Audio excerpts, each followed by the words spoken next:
या रसूल अल्लाह। अल्हम्दुलिल्लाह अल्हम्दुलिल्लाहिल हन्नानिल मन्नान अल्लज़ी खलक़ल इंसान फअल्लमहुल बयान वस्सलातु वस्सलामु अला रसूलिही सय्यिदिल इंसी वल जान व अला आलिही व अस्हाबिही ज़विल खैरि वल इहसान अम्मा बअद फ़अऊज़ु बिल्लाहि मिनश शैतानिर रजीम बिस्मिल्लाहिर रहमानिर रहीम लक़द जाअकुम रसूलुम मिन अनफुसिकुम अज़ीज़ुन अलैहि मा अनित्तुम हरीसुन अलैकुम बिल मुमिनीना रऊफ़ुर रहीम सदक़ल्लाहु मौलाना अज़ीम। बारगाह रिसालत मुआब सल्लल्लाहु तआला अलैहि वसल्लम में एक बार दुरूद पाक का हदिया पेश करें। अल्लाहुम्मा सल्लि अला सय्यिदिना व मौलाना मुहम्मदिन मअदनिल जूदि वल करम व आलिही व अस्हाबिहिल किराम व इब्निहिल करीम व बारिक व सल्लिम सलातन दाइमतन सरमदन अबदा। आई नई हुकूमत सिक्का नया चलेगा, आई नई हुकूमत सिक्का नया चलेगा, आलम में रंग बदला सुबह शबे विलादत, हश्र तक डालेंगे हम पैदाइशे मौला की धूम, मिस्ले फारस नजद के किले गिराते जाएंगे, खाक हो जाएं अदू जलकर मगर हम तो रजा, दम में जब तक दम है जिक्र उनका सुनाते जाएंगे। अजीजा ने गिरामी वक़ार, आप तमामी अहबाब को सबसे पहले मैं इस अजीम साअत की मुबारकबादी पेश करता हूँ जो अल्लाह तबारक व तआला ने हमारी जिंदगियों में अता फरमाया है। ये कितना अजीम इत्तेफाक है और बल्कि कितनी अजीम सआदत है कि हम अपनी जिंदगियों में 1500 साला जश्न ईद मिलादुन नबी मनाने जा रहे हैं। अल्हम्दुलिल्लाह, ये रसूल करीम सल्लल्लाहु तआला अलैहि वसल्लम की विलादत बासआदत का 1500 सालाना जश्न ईद मिलाद हम सुन्नियों की किस्मत में मनाने आ गया है। एक बात आपको बताता चलूं कि हुजूर पाक सल्लल्लाहु तआला अलैहि वसल्लम की विलादत की खुशी मनाना ये अल्लाह तबारक व तआला ने किस्मत वालों को अता फरमाया है। जिसकी किस्मत अच्छी है वो हुजूर पाक के जिक्र से खुश भी होता है, फलता भी है और फूलता भी है, और जिसकी किस्मत फूटी है वो जलता भी है, जलाता भी रहता है। हमें आज उससे गरज नहीं। आप शरीयत के हुदूद में रह करके हुजूर पाक सल्लल्लाहु अलैहि वसल्लम की आमद की जितनी खुशियां मनाएं वो कम है। जितना हुक्म हमें दिया गया है उन सारी खुशियों के साथ आप लोग मियां साल भर में एक बार थोड़ी ना मीलाद मनाने की खुशी है, और एक साल ही नहीं, हमारा मसलक तो ये है कि इस साल ही ईद मिलाद नहीं मनाएंगे बल्कि हश्र तक डालेंगे हम पैदाइशे मौला की धूम, और बल्कि ये अपना अकीदा बना करके चलो दम में जब तक दम है जिक्र उनका सुनाते जाएंगे। और हो सकता है प्रोग्राम के लिए, स्टेज के लिए और फिर माहौल बनाने के लिए परमिशन लेना पड़ता हो, लेकिन हुजूर पाक का जिक्र करने के लिए किसी सुन्नी को किसी के परमिशन की जरूरत नहीं। आशिक रसूल उसका अकीदा तो ये है, मैं वो सुन्नी हूं जमीले कादरी, मरने के बाद मेरा लाशा भी कहेगा अस्सलातु वस्सलाम। हमारा तो ये तौर तरीका है। आज सुन्नियों की किस्मत में ये मिलाद की जो घड़ी आई है, सबसे पहले तो मैं गुजारिश करूंगा कि अल्लाह के नबी सल्लल्लाहु तआला अलैहि वसल्लम की बारगाह में वो खिराज अकीदत पेश करो कि ये तारीख बन जाए, बल्कि इस्लाम की तारीख का एक अजीम हिस्सा अभी इस साल आपको मिलने वाला है। पूरी इस्लामी तारीख में ये तारीख बनने जा रही है कि 1500 सालाना जश्न ईद मिलादुन नबी अल्लाह ने हम गुनहगारों को अता फरमाया है, और ये किस्मत नहीं है तो और क्या है मेरे अज़ीज़ों। लेकिन साथ में ये भी मैं आपको बता दूं कि हुजूर पाक सल्लल्लाहु तआला अलैहि वसल्लम की मिलाद की खुशी क्या ये कुरान और हदीस से साबित है भी कि नहीं है? क्योंकि अभी ये 10 दिन बचे हैं 12वीं शरीफ को। एक बात कान खोल करके सुन ले, मैं कुरान और हदीस की दलाइल की तरफ आता हूं बाद में, लेकिन एक बात वजाहत के साथ कहता हूं।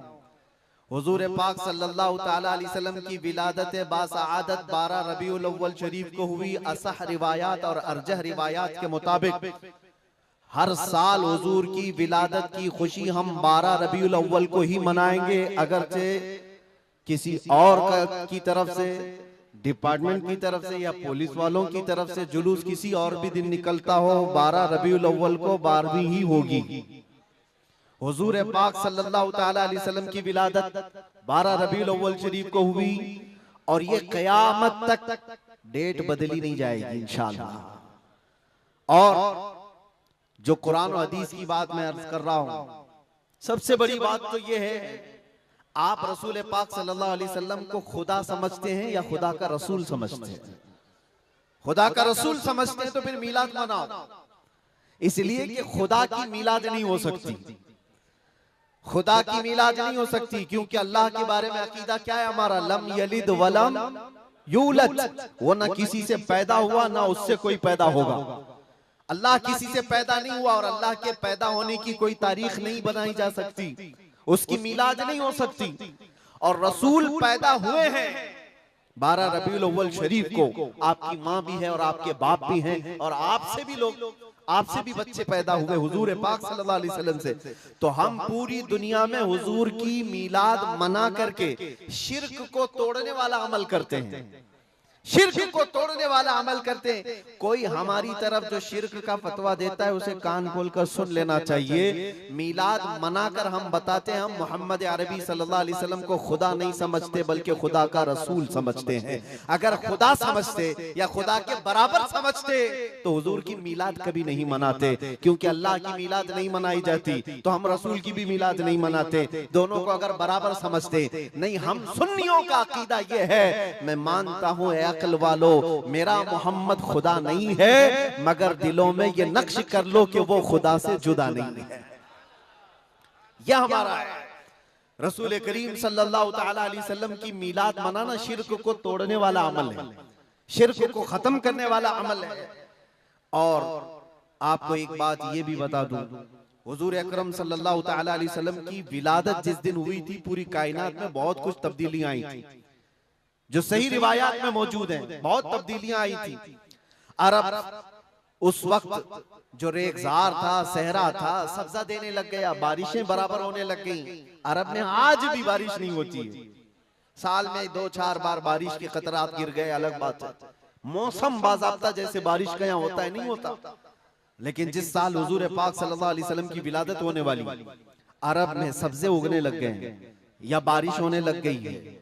और उस साल जो हालात की तब्दीली थी, मुल्क शाम में एक नदी जो सूख चुकी थी वो अचानक जारी हो गई, पानी भर आया। और एक नदी जो हमेशा बहती वो अचानक सूख गई। एक आतिश कदा था 1000 साल से जिसकी आग को बुझने नहीं दिया गया था ईरान के नुजूमियों ने, आतिश परस्तों ने, अचानक वो आग भी गुल हो गई। एक ही दिन में सब चीजें हो रही हैं। और कायनात में ये जो बड़ी बड़ी तब्दीलियां हुई थी, उस दिन एक और तब्दीली, बुत सारे औंधे मुंह गिरे हुए थे।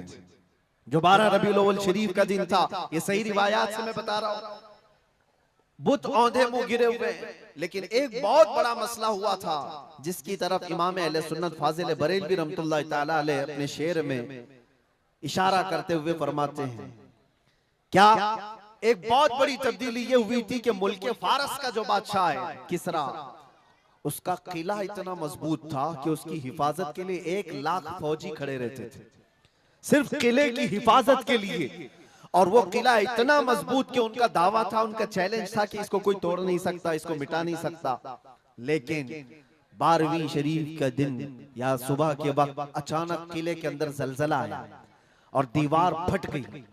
और ऐसी फटी कि उसमें से एक आदमी जा सकता है, आ सकता है। आज भी वो शक्शुदा दीवार के साथ किला मौजूद है इराक में, जिसको किला किसरा कहा जाता है। आज भी अब आप अंदाजा करें 2000 साल से वो किला आज तक मौजूद है, तो उस वक्त कितना मजबूत रहा होगा। उस वक्त किले के अंदर जलजला आया और तख्त उलट गया, दीवार में दरार पड़ गई। वो दरार आज भी मौजूद है। बादशाह हैरान और परेशान। दूसरे दिन सारे नजूमियों को बुलाया गया और पूछा गया कि ये क्या माजरा है कि इतना मजबूत किला कैसे ये टूट गया, या इसकी दीवार में शगाफ कैसे आ गई है। तो सारे नजूमियों ने अपने इल्म के मुताबिक जो नतीजा निकाला, बादशाह से कहा दर हकीकत ये जलजला आम जलजला नहीं है, ये तेरी दीवार का टूट जाना ये आम सी बात नहीं है। हमारा इल्म ये बता रहा है कि इस रुए जमीन पर अल्लाह का कोई नबी पैदा हुआ है जो तेरी सल्तनत को खत्म करने वाला है। एक बच्चा अरब में ऐसा आया है, आई नई हुकूमत, सिक्का नया चलेगा, आलम में रंग बदला, सुबह शबे विलादत। उस दिन जो हुआ था उसको इमाम अहले सुन्नत क्यों फरमाते हैं, वो एक दिन की बात है ना। हुजूर की विलादत हुई, फारस के किले में क्या हुआ, जलजला आया। हुजूर की विलादत इधर मक्का में हुई और मुल्क फारस में जलजला आया और किले के अंदर दरार आई। अब सुनो, आला हजरत कहते हैं हश्र तक डालेंगे हम पैदाइश मौला की धूम, यानी कयामत तक हम रसूलुल्लाह की मिलाद का जिक्र धूमधाम से मनाएंगे। इसका असर क्या होगा, फारस में तो देखा था किले में जलजला आ गया था, हुजूर के पैदाइश के जिक्र से ही किला हिल गया था। अब हम जब जब जिक्र करेंगे मिसले फारस नजद के किले गिराते जाएंगे, मिसले फारस नजद के किले गिराते जाएंगे। आज जिन लोगों के किले गिरते हैं या हिलते हैं वो जिक्र मुस्तफा से ही गिरते हैं, लेकिन उसका हमें कुछ असर नहीं होना चाहिए। खाक हो जाएं अदू जलकर मगर हम तो रजा, दम में जब तक दम है जिक्र उनका सुनाते जाएंगे। अजीजा ने गिरामे वक़ार, मैं बहुत छोटे से वक्त के लिए आपके पास आया हूं, लेकिन एक अजीम मैसेज देकर के कि मिलाद मुस्तफा सल्लल्लाहु अलैहि वसल्लम के मौके पर सारे सुन्नियों को यह चाहिए कि सिर्फ झंडे लगाने और कुमकुमे लगाने और बड़े बड़े नारे लगाने से ही ईद मिलादुन नबी का आप एहतमाम नहीं कर रहे हो, बल्कि हर सुन्नी आशिक रसूल को चाहिए कि वो इस मौसम में नहीं बल्कि पूरी जिंदगी उसकी है, लेकिन इस मौसम में खास तौर पर अपने नबी पाक सल्लल्लाहु अलैहि वसल्लम की सीरत तो पढ़ ले, मेरे आका सल्लल्लाहु अलैहि वसल्लम की बायोग्राफी मालूम हो जाए, हुजूर पाक की जिंदगी को समझ जाएगा। तो मेरे अजीजों, ये हवाओं के झोंकों से उसका कभी कुछ बाल बेका नहीं हो सकता। जो नबी पाक सल्लल्लाहु अलैहि वसल्लम को पढ़ा हुआ है वो तूफानों और आंधियों में अपना मजहब नहीं बदल सकता, वो लोगों की लालच पर अपना दीन का सौदा नहीं कर सकता। ये वही लोग हैं जो दीन के सौदा करते हैं जिन्होंने अपने नबी को नहीं पढ़ा। हुजूर पाक सल्लल्लाहु अलैहि वसल्लम को जिन आंखों ने एक बार देखा है वो सहाबा की जिंदगी तो देख लें, उनको खोलते हुए तेल में भी डाल दिया गया, मगर दामन मुस्तफा से हाथ हटाना तो दूर की बात है, जुबान पर लफ्ज लाना भी उन्होंने कभी गवारा नहीं किया। जानते हो, 3 भाई थे, ये कलयुगी में एक हिकायत लिखी हुई है, 3 सगे भाई थे, एक ईसाई बादशाह ने गिरफ्तार कर लिया। तीनों जवान थे, 20 से 30 साल के बीच में, और बादशाह ने कैद करके उनको सबसे पहले क्या कहा, तुम अपना दीन बदल लो, धर्म परिवर्तन कर लो, मोहम्मद अरबी सल्लल्लाहु अलैहि वसल्लम के जो कसीदे गाते हो छोड़ दो। लेकिन देखो, याद रखो, उसमें से जब बादशाह ने ये बात रखी तो उन्होंने कहा नहीं, हमारा दीन इतना सस्ता नहीं है कि हम तुम्हारी कैद में आते ही बदल डाले। उसने कहा अगर तुम बदल लोगे तो मैं तुम्हें अपने वजारत में सिपाहियों में बड़े मनसब पर रखूंगा। नहीं माना, ठुकराया। बादशाह ने क्या कहा, इसकी सजा तुम्हें भुगतने के लिए तैयार रहनी होगी। तैयार। बहुत बड़े एक कढ़ाई में तेल को लाकर खोलते हुए तेल में उसमें से सबसे बड़े भाई को डालने का हुक्म दिया। बादशाह ने जैसे हुक्म दिया, जल्लाद आया और उन 3 भाइयों में से एक को उठाया और खोलते हुए तेल में डाल दिया। अंदाजा करो, मोमबत्ती पर अगर तुम्हारी उंगली भी लग जाए ना तो चमड़ी जल करके निकल आएगा, और पता नहीं कितने दिन तक इसकी जलन आपको होती रहे। लेकिन एक पकते हुए तेल में डाला जा रहा है, डाल दिया, जिस्म पूरा चरमरा गया। थोड़ी देर गुजरी, 2 भाई और मौजूद, दूसरे को बुलाया गया, देखा तुम्हारे भाई का हश्र क्या हुआ है, तुम अगर बादशाह की पेशकश को कबूल कर लो तो शायद तुम्हारी जान बच सकती है।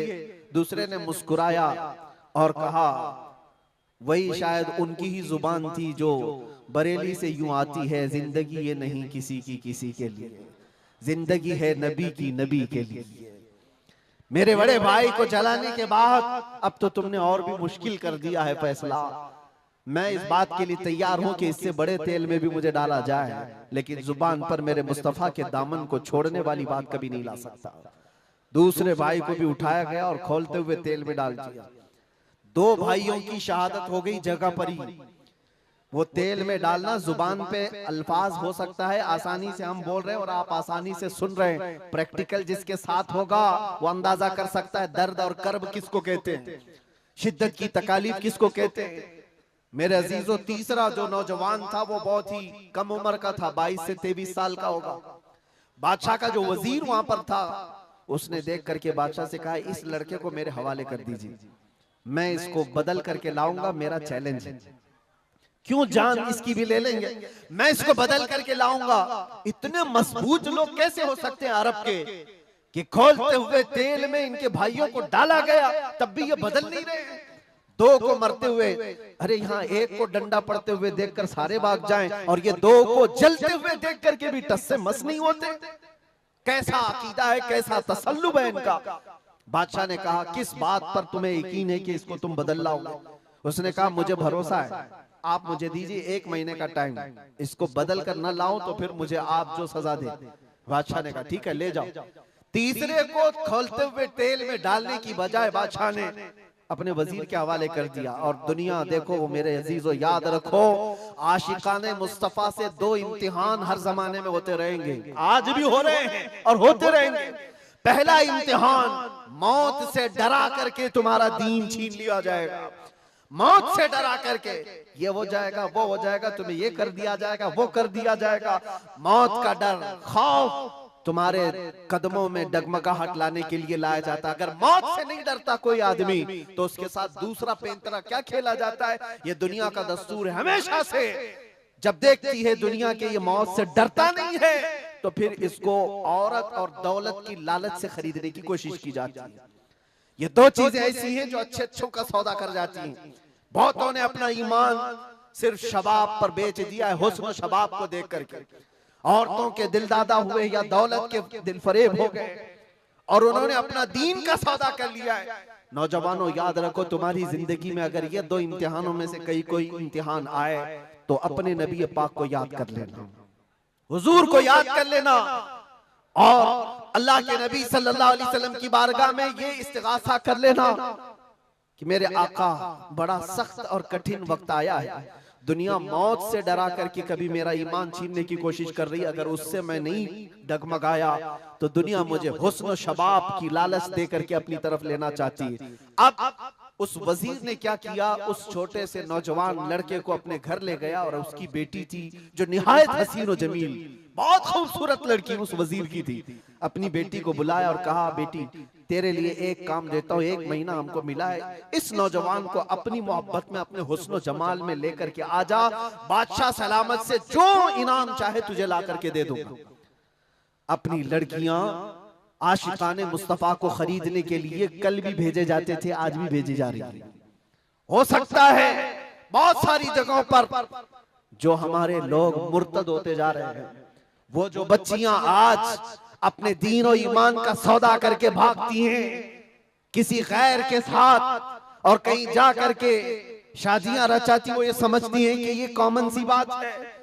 वो दीन बेचने वाले लोग हैं, उनका हिस्सा दीन इस्लाम में कुछ नहीं। कल क़यामत के दिन देखना, तुमने अपने नफ्स की खातिर एक गैर मुस्लिम के साथ भाग करके निकाह किया, चाहे वो बेटी हो कि बेटा हो, अपने दीन से सौदा किया है और गद्दारी की है। कल क़यामत के दिन मुंह तो अल्लाह को दिखाना है, हुजूर की शफाअत के बगैर तो कुछ होना नहीं है। देखना हश्र में जो हुजूर पाक सल्लल्लाहु ताला अलैहि वसल्लम के साथ तुम खड़े रहोगे कि हम खड़े रहेंगे, वो वक्त आने वाला है। उस नौजवान के साथ क्या हुआ, वजीर ने अपनी बेटी तो लगा दी। अल्लाह की पनाह मेरे अजीजों, हुजूर पाक का इश्क का एक कतरा भी जिसके दिल में आता है, ऐसी ऐसी चीजें उसके पांव को नहीं डगमगाती, ना कभी उसका ईमान खरीद सकती हैं, ना उसके दीन का सौदा कर सकती हैं। वो लड़की रोजाना आती, रात के वक्त बैठ जाती, और ये नौजवान जैसे ही महसूस करता मेरे कमरे में अकेले तन्हा रहने के बावजूद वजीर की खूबसूरत हसीनो जमील बेटी, जिसके निकाह के पैगाम बादशाहों के औलाद से आया करते थे,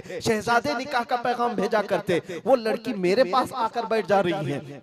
नौजवान क्या करता था, मुसल्ला बिछाया और सजदे में गिर गया। जब तक वो उठती नहीं थी ये सर उठाता नहीं था। ये रात भर के सजदे इसके इसी तरह रहते, वो ऊँगती रहती, देखती रहती, इंतजार करती रहती और थक करके वापस चली जाती। महीना गुजरने को आया था मेरे अजीजों, उस नौजवान ने आंख भरकर एक बार देखा भी नहीं, और वो थक हार करके महीना खत्म होने के बाद उस नौजवान को मुखातब करके कहती है, ऐ नौजवान एक बार मेरे हुस्न को देख तो ले। मुझे देखने के ये बादशाहों के बेटों की भी कतार लगती है, कई बड़े बड़े लोग पैसों के अंबार लगा सकते हैं मेरे हुस्न को देखने के लिए, एक तू है कि मैं आता हूं तो मुसल्ले पे गिर जाता है। उठ एक बार देख तो ले, मुझे अल्लाह ने कैसा हुस्न दिया है, कैसा जमाल दिया है, एक बार देख तो ले। उस नौजवान ने आंखें झपकाए बगैर, पलटे बगैर जवाब दिया कि ऐ खातून तू अपना ये हरबा इस्तेमाल करना बंद कर दे, ये तेरा काम मुझ पर चल नहीं सकेगा। वजह ये है जिन आंखों में एक बार जमाले मुस्तफा बस चुका हो उसको दुनिया का हुस्न कभी धोखा नहीं दे सकता, दुनिया का जमाल उसे खरीद नहीं सकता। वो खातून उठ गई और जवान की इन बातों से उसके दिल पर ऐसा वलवला तारी हुआ। वो खातून कहती है, ऐ नौजवान खड़ा हो जा, मैं तुझे खरीदने नहीं आई, मैं तुझे अपनी दामे फरेब में फंसाने नहीं आई, उठ जा, अब मेरी एक अर्जी सुन ले। नौजवान उठा और पूछा क्या अर्जी है। कहती है कि मैं अब तेरी मोहब्बत में गिरफ्तार हूँ, मैं चाहती हूँ कि तू मेरे दीन में ना आ बल्कि तू अपने दीन में मुझे दाखिल कर ले। जिसके हुस्न ने तेरी आंखों को ऐसा बाकमाल बनाया है कि तन्हा होते हुए भी कभी तूने मेरे हुस्न को नहीं देखा, मैं चाहती हूँ कि उस हुस्न के पैकर जमाले मुस्तफा की मैं भी दिलदादा हो जाऊं। उस नौजवान को उठाया और कहा, मुझे पढ़ा दे ला इलाहा इल्लल्लाह मुहम्मदुर रसूलुल्लाह। हर जमाने में आशिकाने मुस्तफा जो होते हैं, हर जमाने में जो आशिकाने मुस्तफा होते हैं, वो दूसरों की छाप अपने ऊपर लेते नहीं हैं, बल्कि जहां जाते हैं अपनी छाप दूसरों पर छोड़ करके आते हैं। यही होती है जिंदगी आशिकाने मुस्तफा की। उस नौजवान ने उसे कलमे तैयबा पढ़ाया और उस खातून ने कहा, चलो यहाँ से निकलो, कुफरिस्तान से निकल करके हम निकाह करते हैं और साथ जिंदगी गुजारेंगे। तवज्जो चाहता हूँ, तवज्जो चाहता हूँ, ये मेरी बात को खत्म होने दो। ऐ नौजवानों, आज तुम्हें कोई बहकाने वाला, खोलते हुए तेल में डालने वाला नहीं है, उसके बावजूद तुमने पता नहीं अपने कितने घंटे ये सारे सोशल मीडिया पर आई हुई ऐसी हसीना और जमीलाओं के पीछे अपनी रातें बर्बाद कर डाली। तुम्हें पता नहीं ये आंखें अल्लाह ताला ने तुम्हें किस लिए दिए हैं। दुआ ये करो कुछ ऐसा कर दे मेरे किरदिगार आंखों में, हमेशा नक्श रहे रूए यार आंखों में। उन्हें न देखा तो किस काम की है ये आंखें कि देखने की है सारी बहार आंखों में। अजीजाने गिरामी, उस नौजवान ने उस खातून की बात सुन ली और कहा, चलो मुझे इस जगह से, इस कैद से निकालो, हम ये शहर छोड़ देते, ये मुल्क छोड़ देते हैं। उस खातून ने उस नौजवान को आजाद किया और साथ लेकर चल पड़ी, शहर भी छोड़ दिया, बाहर निकल पड़े। रात का वक्त है, अचानक वो आधा रास्ता तय किए कि पीछे से घोड़ों के दौड़ने की आवाज आई। तवज्जो चाहता हूँ, एक फौज आ रही है और हिनहिनाने वाले घोड़ों की आवाजें आने लगी। दोनों डर गए। नए लोग हैं, नौजवान लड़का है, नौजवान लड़की है और शहर से भागे हुए हैं, दीन इस्लाम कबूल करके निकले हुए हैं। बादशाह को हो सकता है खबर हो गई होगी, वजीर को पता चल गया होगा कि कैद से निकला हुआ ये फरार मुजरिम हमारा शहर छोड़कर जा रहा है। पूरी फौज आती हुई नजर आ रही थी। ये दोनों एक दरख्त के पीछे ओट पर छुप कर खड़े हो गए। पता नहीं अब इसके आगे क्या होने वाला है, हमें गिरफ्तार कर लिया जाएगा, हो सकता है हमारा भी अंजाम वही होगा जो हमारे दो भाइयों के साथ हुआ। लेकिन इत्तेफाक की बात है, वो घोड़े करीब से करीब आते गए, वो फौज करीब आ गई और जब आ गई तो करीब आकर वो फौज रुक गई। इन्होंने देखा नहीं ये फौज कौन थे, ये लोग कौन थे। दरख्त के पीछे छुपे हुए हैं नौजवान और वो दुशीजा। अचानक आने वाली फौज में से एक गरजती हुई आवाज आती है, नाम लेकर के नौजवान का पुकारा जाता है, ऐ फलां बिन फलां बाहर आ जा, बाहर आ जा। बाहर ये नौजवान आता है तो देखता है बादशाह की फौज नहीं है, वजीर की फौज नहीं है, बल्कि वो दोनों शहीद भाई घोड़े पर सवार है और सारी फौज में रसूलुल्लाह के वो शहीद सहाबा तशरीफ लाए हुए हैं। नारे तकबीर, नारे रिसालत, नारे रिसालत।